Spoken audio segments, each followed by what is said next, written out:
sale temps pour les business en ligne. Et ouais, comme beaucoup l'ont remarqué, c'est beaucoup plus dur qu'avant. C'est beaucoup plus dur qu'avant. Le business, notamment les business high ticket, c'est de plus en plus dur. Vendre du coaching, de l'accompagnement, c'est de plus en plus dur. Les leads coûtent de plus en plus cher. Les taux de show-up sont de plus en plus bas. Les taux de conversion sont de plus en plus bas aussi. On a l'impression que les gens qui bossent avec nous travaillent de moins en moins bien, que les closers convertissent moins, etc. Bref, qu'est-ce qui se passe dans cette industrie de l'infopreneuriat, de l'information, du coaching, de l'accompagnement? Bref, pas mal de choses qui changent. Je voulais vous en parler aujourd'hui, vous partager également peut-être mon point de vue dessus, mes observations, le pourquoi du comment selon moi, et surtout quelles sont les solutions pour s'en sortir et que doivent faire ceux qui veulent vraiment s'en sortir et vraiment passer cette vague. Le premier truc sur lequel je vais mettre un alerte, c'est que je pense que beaucoup de personnes en ce moment vont mettre la clé sous la porte. Beaucoup de coachs, d'infopreneurs, de formateurs, bref, ceux qui ne s'adaptent pas vont mourir. Et petite histoire que j'ai pour introduire cette vidéo-là, c'est une histoire commune que beaucoup connaissent. C'est les différents. On va prendre au hasard l'histoire de BlackBerry. Ok, BlackBerry et Apple. Une certaine époque, BlackBerry, c'est une marque de téléphone, pour ceux qui ne connaissent pas ou qui sont peut-être trop jeunes, qui avait en fait un clavier d'ordinateur sur le téléphone. Et à l'époque, BlackBerry, c'était le numéro 1 des ventes de téléphones dans le monde. Et ils avaient le monopole, ils vendaient énormément de téléphones, etc. Et là arrive un tout petit avec un nouvel écran qui prend la quasi-totalité du téléphone. Il y a juste un bouton, juste un écran tactile. Et c'est Apple qui arrive avec son premier iPhone. À l'époque, bon, ils sont tout nouveaux, etc. Et il y a un premier courant qui arrive. Bref, Apple arrive avec son deuxième format, etc. Et BlackBerry, eux, voient ça arriver, voient de plus en plus de monde acheter ces iPhones.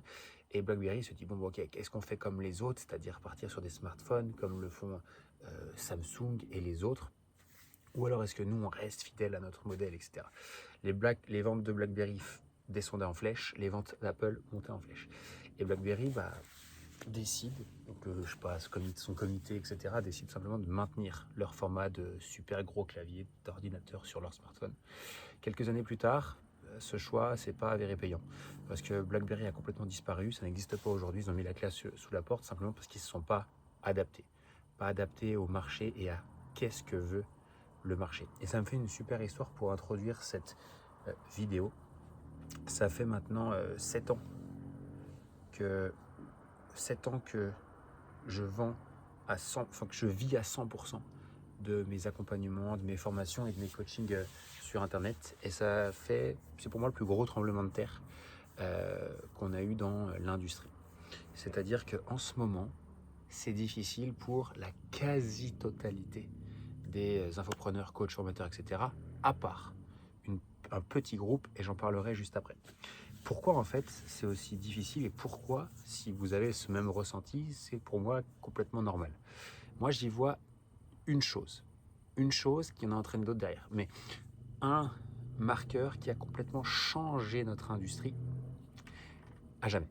Ce marqueur c'est quoi? C'est l'arrivée de l'intelligence artificielle et surtout l'arrivée d'une intelligence artificielle aboutie. C'est-à-dire que depuis quelques temps, quelques mois maintenant, on a des outils d'intelligence artificielle, ChatGPT, Claude, etc. Ils ne sont pas encore arrivés à maturité, mais ils commencent à devenir extrêmement bons, notamment dans les informations qu'ils vont nous partager. Ce qui veut dire qu'aujourd'hui, tout le monde, quasiment, je sais pas, j'ai pas les stats en tête, mais je pense que 80% des gens sur cette terre ont déjà utilisé une IA, enfin en tout cas qui ont des smartphones, ou allez, peut-être un peu moins, mais en tout cas tous les entrepreneurs, ceux qui veulent entreprendre, etc., 80-90% a déjà utilisé l'IA. Et du coup, aujourd'hui, très naturellement, il y a deux choses qui se passent. C'est-à-dire que les gens qui veulent se faire coacher, se faire accompagner, se former, assez naturellement, ce qu'ils vont faire, c'est au lieu d'être maintenant tapé gratuitement sur Internet et sur Google pour rechercher des informations, maintenant ils vont taper directement dans des IA, dans ce qu'on appelle des LLM, Large Language Model. C'est Claude, ChatGPT, Perplexity, Gemini, Grok, encore.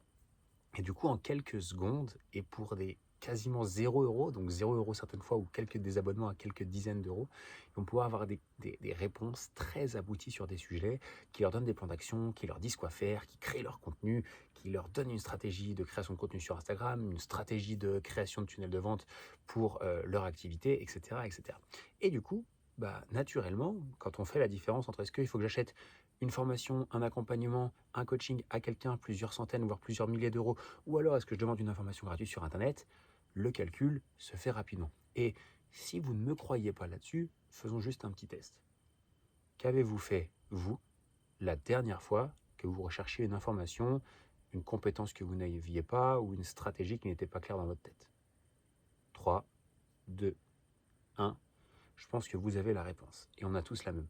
La chose qu'on a fait, c'est qu'on est allé sur ChatGPT, Claude ou autre, et qu'on a fait ces recherches. Et du coup, on a fait 2-3 prompts, etc. On est ressorti avec une information plutôt claire et dans laquelle on faisait confiance. Et la grosse différence aujourd'hui, par rapport au début de l'IA, c'est que maintenant les gens font confiance à l'IA. Donc, d'un côté, on a l'intelligence artificielle qui a permis qui a changé complètement les consommations de nos anciens acheteurs. Et les gens n'achètent plus pour de la simple information, pour un simple plan d'action. En un. Ce qu'a fait l'IA aussi, c'est qu'il est venu complexifier notre marché. Ça veut dire quoi? C'est qu'il a rendu accessibles les connaissances, les compétences qu'on pouvait avoir à davantage de personnes. Parce qu'aujourd'hui, avec l'IA, en fait, on a tout simplement enlevé complètement une barrière à l'entrée. Avant, pour lancer un business d'accompagnement, de coaching, etc., et pour faire sa place, il fallait avoir un minimum de compétences marketing, un minimum de compétences en vente et un minimum de compétences en delivery. Il fallait l'apprendre, il fallait se former chez d'autres, investir plusieurs milliers d'euros pour se former, etc., etc. Maintenant, avec l'IA, la barrière à l'entrée, elle est moindre. N'importe qui peut se lancer et créer un décret faire de la création de contenu grâce à l'IA sans rien connaître, créer un tunnel de vente pour attirer de nouveaux clients sans rien connaître et être nul à chier, et délivrer une expérience client à peu près correcte avec un curriculum créé avec ChatGPT en une soirée. Et du coup, beaucoup de monde se sont lancés, beaucoup de gens incompétents également, et ça a rendu notre marché beaucoup plus complexe. Ça veut dire quoi? Beaucoup plus de concurrents, malheureusement beaucoup plus de gens incompétents, ce qui fait que les gens voient de plus en plus d'arrivants, de moins en moins compétents, se font arnaquer, sont plus contents, bref, on voit une augmentation drastique de ce qu'on va appeler euh, la... Merde, j'ai bouffé le nom. Je vous le ressortirai après, mais pour moi, il y a une intensification massive de la méfiance vis-à-vis de nos métiers et de tout ce qui se passe sur Internet. Et je passe le fait qu'en plus de ça, on a plein d'exemples en ce moment qui nous font mauvaise pub à tous les coachs, formateurs, etc.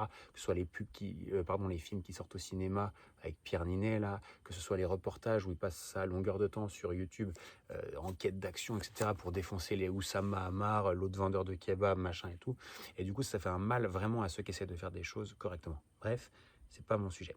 Donc, moi, je vois deux choses majeures. C'est justement l'arrivée de l'IA qui change complètement les habitudes des consommateurs. Et maintenant, pour se former, on n'achète plus des accompagnements, des formations, des coachings. On demande à l'IA. Et la deuxième chose, c'est qu'on a encore plus de concurrence avec des gens qui font n'importe quoi, etc. Je vois aussi un troisième phénomène qui est très personnel, mais que j'observe, étant un grand fan de Alex Hormozy, pour ceux qui ne le savent pas. Je remarque qu'en plus de ça, on a commoditisé, je sais pas si ça se dit comme ça, les offres. C'est-à-dire qu'en fait, Alex Hormozy a sorti un livre qui s'appelle 100 Million Offers, que j'adore, qui est très très bon. Mais en fait, tout le monde a repris ce truc-là, a fait avec ChatGPT des trucs, ouais, crée-moi l'offre la plus sexy. Et en fait, on voit des offres les plus farfelues possibles dans tous les sens. Qui dit offre farfelue dit souvent des personnes qui ne savent pas vraiment ce qu'ils font, et surtout des personnes qui, derrière, vont pas forcément délivrer les promesses. Encore une fois, qu'est-ce qui se passe? Promesses ahurissantes, manque de résultats, méfiance du marché, et on retombe dans un cercle vicieux. Moi, personnellement, comment je le vois, c'est que très récemment, on a beaucoup plus de difficultés à vendre chez Level Up, qui est mon activité principale. Habituellement, on tourne à 8, 12 ventes par mois d'un produit haut de gamme, quand là, on est plus sur les 2 derniers mois à 3, 4 ventes. Ça a beaucoup baissé avec un marketing qui est similaire, une stratégie qui est similaire, etc. etc. Et pour comprendre, j'ai pris des rendez-vous. Et je vois nettement la différence entre il y a encore 2 ans et maintenant, où aujourd'hui, en fait, les gens disent, ouais, t'es encore un comme les autres, ouais, mais en fait, vous avez tous les mêmes promesses, ouais, mais en fait, l'autre, il a arnaqué, ou je me suis déjà fait arnaquer 2 fois, et ci, et ça, et ci, et ça. Et je vois une méfiance absolue sur le marché. Donc, qu'est-ce qu'il faut faire maintenant? Parce que ça, on va rien pouvoir y faire. Ça fait partie de l'environnement, ça fait partie des avancées de technologie. Et à ce que je sache, aucun d'entre nous n'arrêtera l'IA, n'arrêtera également les petits opportunistes qui vont jeter sur la moindre opportunité d'essayer de faire un peu de pognon ou de capitaliser sur un marché porteur. Mais nous, qu'est-ce qu'on fait? nous, les bons entrepreneurs, ceux qui veulent vraiment faire des choses correctement, aider un maximum de personnes et, euh, et en vivre librement. Comment est-ce qu'on fait, nous qui voulons toujours être les meilleurs sur notre marché, toujours faire évoluer notre marché, toujours être en avance, etc. Donc moi, je vois plusieurs choses. Comment est-ce que je vois ces choses-là? C'est que je me pose beaucoup de questions et je regarde aussi ce que font les meilleurs dans les autres industries. C'est vraiment comme ça que je regarde. Et ce que je vois au niveau des gros, c'est de tout simplement, assez simplement, c'est de se poser une première question, c'est qu'est-ce que aujourd'hui, dans mon accompagnement, ma formation, mon coaching, bref, peu importe, comment est-ce que je peux faire quelque chose que l'IA ne pourra pas remplacer? Donc, typiquement, moi, je vois plusieurs trucs. Je vais parler pour moi et vous verrez potentiellement comment ça peut être utilisé pour vous. Personnellement, la première chose que l'IA ne pourra pas faire, du moins pas tout de suite à ma place, ça va être par exemple d'avoir une partie où je vais faire davantage de choses pour mes clients. Ce qu'on appelle le done for you. Peut-être qu'il ne peut pas créer des tunnels complexes, certaines automations, etc. Bon, bref, il peut le faire, pourra le faire facilement, mais la majorité des gens ne peuvent pas le faire. Ça demande quand même un certain niveau technique, un certain niveau d'implémentation, et surtout, et c'est là où c'est très intéressant, c'est quand même de certaines connaissances marketing, parce que l'IA va pouvoir faire des trucs, mais il ne va pas pouvoir nous donner les b.a.-ba, les fondamentaux, etc. du marketing. Donc la connaissance, le skills pur de base. Donc les skills purs de base que moi, typiquement, je peux avoir, couplés à l'implémentation pour mes clients de systèmes complexes, systèmes d'acquisition, systèmes de vente, systèmes de livraison de services, ça c'est difficilement concurrençable par l'IA. Le deuxième point que l'IA n'a pas, ne pourra pas venir nous prendre, ça va être tout simplement la partie humaine. Le fait de pouvoir être une personne à qui on rend des comptes. Le fait de rendre des comptes à quelqu'un, l'IA peut le faire en théorie, mais d'humain à humain, on ne va pas demander à l'IA de nous rendre des comptes tous les jours. On va falloir le rendre à des humains, etc. À pouvoir comprendre les gens, les coacher, les aider à casser des croyances, etc. Et ça, l'IA ne peut pas le faire. Du moins, pas comme un humain peut le faire, comme on peut le ressentir, etc. Donc, la capacité à accompagner, coacher, prendre davantage de temps pour nos clients, c'est quelque chose à renforcer, que je renforcerai dans mon cas. Et un troisième point, c'est de renforcer l'aspect communautaire de mes clients. Aujourd'hui, l'IA ne va pas te créer une communauté. Au contraire, il va t'éloigner encore plus des gens. Parce qu'au lieu de parler aux autres et à tes autres entrepreneurs, tu vas passer ta journée à demander des trucs à l'IA. Et on reste des humains. Et nos clients restent des humains et ils auront toujours besoin d'appartenir à des communautés, de connecter avec d'autres humains, et ça encore plus à mesure que l'IA avancera. Donc juste s'assurer que dans nos accompagnements, nos coachings, etc., on crée ces communautés, on renforce l'aspect humain et on renforce ce sentiment d'appartenance. Et puis, dernière chose, et là je reviens à ce que je vous disais tout à l'heure sur la petite, entre guillemets, je pense, le segment de marché aujourd'hui qui n'est pas trop touché euh, par justement ces arrivées, etc., c'est justement les personnes qui surfent sur la vague d'IA. Il y en a, ils font n'importe quoi, mais ça marche un peu parce que c'est le début. Ça s'arrêtera assez vite. Mais ceux qui pluguent justement une partie d'IA pour aider les membres à avancer, et ça, il faut bien retenir cette phrase-là, c'est comment est-ce qu'on va pouvoir utiliser l'IA à l'intérieur de ce qu'on fait pour aider nos clients à obtenir des résultats beaucoup plus rapides et avec le moins d'efforts possible.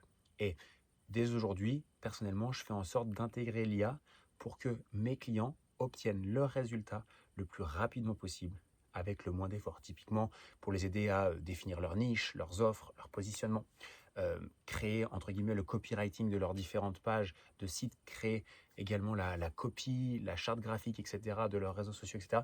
Ce sont toutes des choses qu'on peut booster à l'IA plus rapide, plus rapidement, et d'être beaucoup plus productif pour avoir un résultat qui est beaucoup plus simple et qui demande moins d'efforts et qui est beaucoup plus rapide derrière.